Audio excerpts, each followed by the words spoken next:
Hey, Kerry Sullivan here with another How to Kick Ass in Sales. And right now it is graduation season. It is. And today I'm going to be talking about what I wish I had known when I was graduating from college and high school.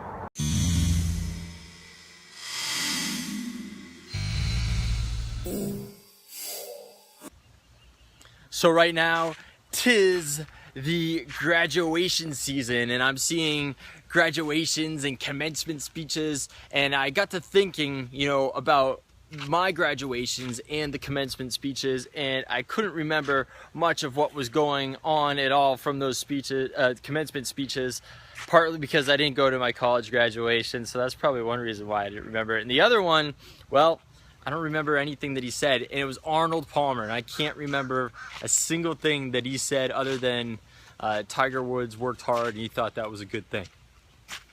Profound, right? So anyway, I was thinking back on what if I was speaking to myself back then, I was giving a commencement speech to my classes, what would I say and what would I have wanted to know as a young man at that time, or what would I want to tell my young self at that time? And it comes down to this, is that Thoreau said, don't let school interfere with your education. And one of the things that happens when we're in school is we're taught to go out there and get hundreds, right? And, some of us, if you're an entrepreneur, you're a salesperson, you have huge goals, you have huge aspirations, you want to find that ideal mate, you want to be the best you can absolutely be. What they don't teach you is there's going to be a lot of failure on the way. And that's not a bad thing, because what happens in school is we're taught that failure is a bad thing, right? You fail that test, it's like the end of the world, right?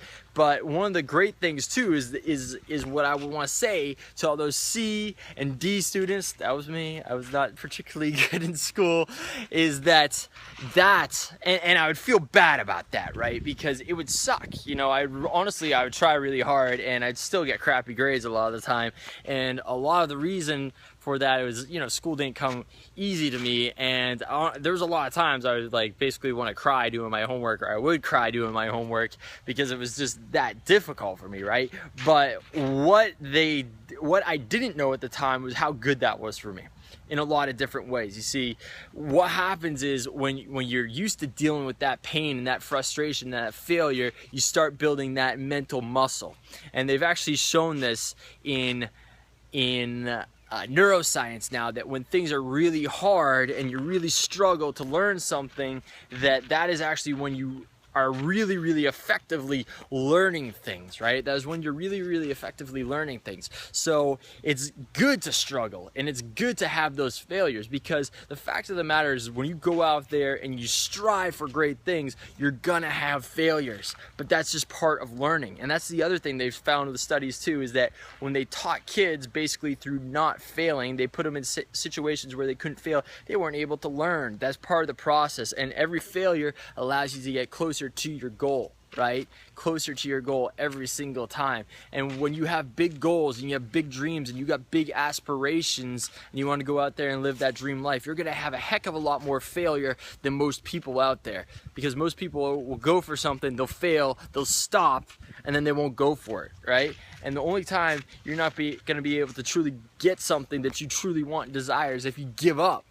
So don't give up. Learn from those failures, strive from it. They're gonna happen, and it's a good thing. But the schooling system does not teach you that, right? And a lot of other people will say too, oh, you're a failure. But if you're gonna be an entrepreneur, you're gonna do big things, that's part of the game. That's part of the game. And in fact, most millionaires out there have gone bankrupt or have been very close to going bankrupt.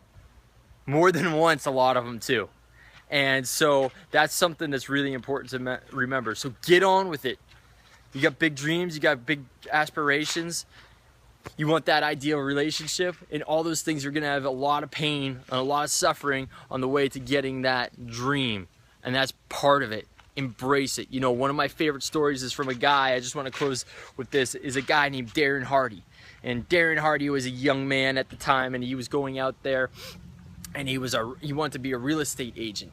And so he went to this guru's seminar, and he was in the real estate world, and Darren Hardy went up to him after and goes, hey, I want to take you to lunch. So he took this guru out to lunch, and the guru was kind of taken back by it because no one else at the seminar had done it, and Darren at the time was just 18 years old, and he took this guru out to lunch, and he said, okay, what's the secret sauce? What's the special sauce? He's like, well, you know, I gave that seminar. He's like, no, I want to know the special sauce. And he goes, you really want to know? And he's like, yeah. He goes, go out there and experience more pain and more failure and more embarrassment as fast as you can, and you will get to the top faster than anybody else out there. As much as you can possibly handle, just go and deal with it. So Darren was like, okay, I can do that. So what he did is he went out as a real estate agent and he talked to all the listings that came off the market. So these are the people that can't sell their house, right? And they're getting hammered by all kinds of other real estate agents, and they're really pissed off because they couldn't sell their house. So you call all those people, and then they would yell at him and whatever, and he'd be like, yes, I just got embarrassed. There was pain, there was frustration there. At night, he would then go in the evenings when people were around at their homes, and he'd knock door to door on every single door in different neighborhoods. You know, you go and do 50 doors, and you would ask, do you want to buy or do you want to sell your house? And most people would be like, no, you're crazy, get out of there. They slam the door, they yell at him, tell him he's an idiot and all this other stuff. So he did that, and every time he did that, he's like, yes, more pain, more frustration, more pain, more frustration. Well, in 3 months of doing this, he started getting listings and everything like that. And actually in 3 months, he was the top real estate agent in his office. Within a year, he was the top one in his city. And then within 2 years, he was the top one in his state, in his whole state, right? From doing that and just being willing to go out there and experience more pain, more frustration faster than everybody else out there. And that's the name of the game with everything that you want to go for. So don't be afraid to fail. Go out there and get it. Go out there and get it. So that is my commencement speech to my younger self. Hey, if you like this, feel free to share it, subscribe, and let me know what you think about my commencement speech. If you want me to come speak at your commencement, let me know. But if it's college, I wanna be an honorary doctorate. We gotta negotiate on this. I gotta be a doctor. Dr. Kerry Sullivan. That sounds good. All right, guys, I'll see you on the next one. Bye-bye. Wait, you thought the commencement speech was over, but I got one more thing. When you're going out there and you're going for it, whether it be in business, big goals, going after that ideal girl, whatever it is, you're gonna fail more than you're gonna succeed, but it's gonna be worth it.